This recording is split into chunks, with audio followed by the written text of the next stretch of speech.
Hey there, this is my second fieldwork activity for class. I'm taking option 3, which was a church event or a wedding. My wife and I went to a wedding of a former student who had in middle school, this girl, and as she'd grown up, they kind of moved away from the church, had reconnected a few years ago, reconnected with my wife, and now she was getting married, and so we were at the wedding. A wedding is an interesting thing to analyze from the aspect of community because there's a lot of sort of community happening. It's a community event.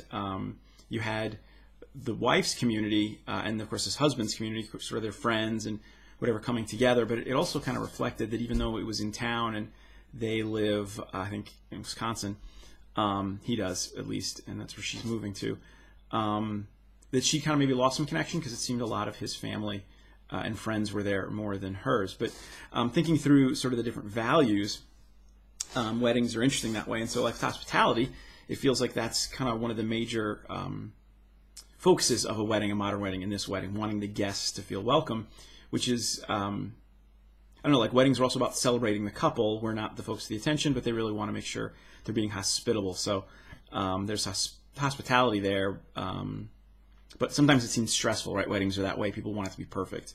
So it was hospitable, but not warm, if that makes sense. And then truth-telling, I don't know if weddings are true. The truth of what's happening at a wedding and the two becoming one is powerful. But like the groom's dad was officiating and he had a cultural axe to grind. So I think he thought he was telling everyone the truth of culture. But I don't know that it's the place to go and gather truth, or at least hard truths. And for promise keeping, well, two people there made a pretty big promise, so that was cool. And I also think there's something about attending a wedding, whether it's verbalized or not, that shows a commitment to the couple beyond just the wedding. So, it was cool to think about all the promises that were being made and will hopefully be kept in the future to support them. In terms of forgiveness, I don't know a lot about their histories. I know she especially has had some interesting times, and so a wedding represents a new start and deep forgiveness for the couple, and that's one of the coolest things about it.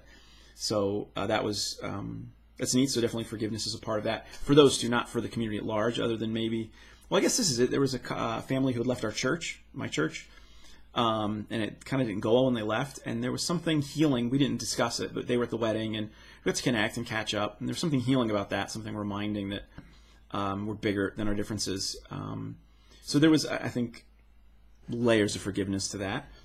In terms of Christian formation, like I said, the groom's dad was the officiant, and I think he was trying to instill a lot of formation. He got real preachy, but I don't know that happens. People attend weddings, and they are encouraged, and they kind of like what the guy has to say. They're focused on the couple. The couple kind of listens. I think Christian formation for a young married couple happens in like close personal relationship and mentoring, not in the wedding. In terms of gratitude, it was very cool to think in terms of weddings being focused on gratitude. My wife and I attended because we were grateful for what God had done in this young woman's life. She had a lot of questions and wasn't sure this would ever happen, and God had brought them together, and really grateful. And I think it's clear from the wedding, everyone there was grateful on both sides that these two were together. Wonderful young couple. And so gratitude isn't something I don't really think of as the focus of a wedding, but it certainly was present and noticeable.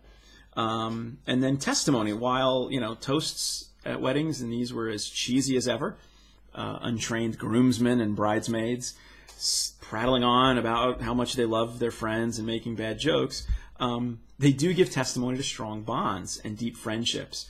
There's also something about the way the families engaged that gave testimony to these families' commitments to Christ and their children, and certainly how what a great community of friends they had, especially through him and his friends. He's in the Lutheran Church. He's finishing up his training, and so there was a tight bond revealed in how they treated each other, which was cool. A wedding really gave testimony, and I don't know about group spiritual direction. Kind of like Christian formation, I think. It's a celebration and it's exciting, and every pastor, preacher, and parent wants to hope that their words change the world and give new direction. But I think that kind of thing really does happen in one-on-one community. So it was cool to see. It was cool to think about through these lenses. Most surprised by, of course, I think, gratitude and seeing how that really is what a wedding is about. Grateful to God for what He'd done. So there you go.